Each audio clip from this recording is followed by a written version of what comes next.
So in this question here, we've got a force of 20 newtons acting on a box of 10 kilo mass.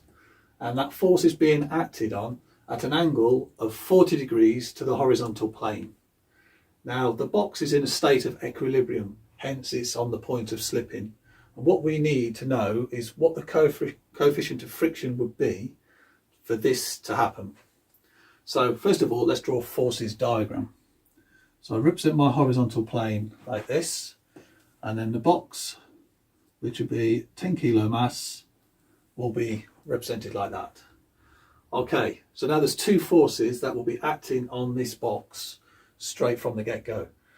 So there'll be the force of gravity, which will be acting vertically downwards, which is mass times the gravitational constant, which is given in the question. Now the other force, which is given in the question, will be 20 newtons at an angle of 40 degrees. So that force there, and its angle 40 degrees. So for this to be in a state of equilibrium, we need two forces which will then be equal. So if they have the force along the horizontal plane, which I'm going to call F, and then there'll be the force in the vertical plane, which will counteract this force, which will be the force R. So let's calculate those two forces. So the force F, that's the force going along this way, will be counteracted with this force here. So we need to know what the magnitude of this force is here. Okay, now if we turn this into a triangle, we can then use SOHCAHTOA. So this is going to be adjacent, so therefore we need cosine. So therefore this force here will be cosine 40 times 20 newtons. So it's cosine of 40 degrees times 20 newtons. Okay, well cosine of 40 is 0.766 approximately, 3 decimal places, times that by 20, so then that will give me 15.32 approximately. Put that into our calculator. So that's the force F. So now we need the force R. So R, what we need to do now is counteract with this force here. So mass times gravity, so that's 10 times 9.8, that's our constant. And then we can subtract from that the force on this one, which would be the force on this side.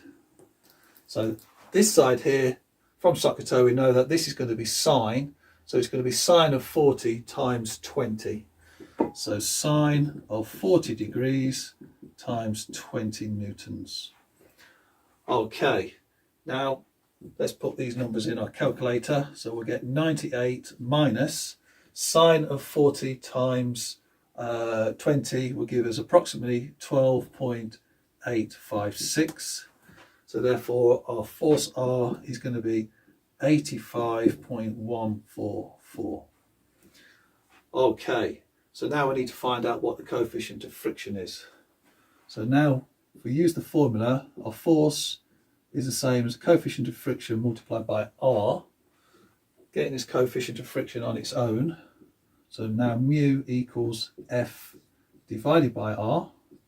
Now we know what F is and we know what R is, so we can put them into the formula.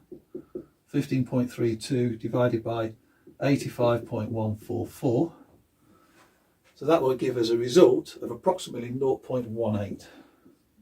So our coefficient of friction is approximately 0.18. So that would complete that. Okay.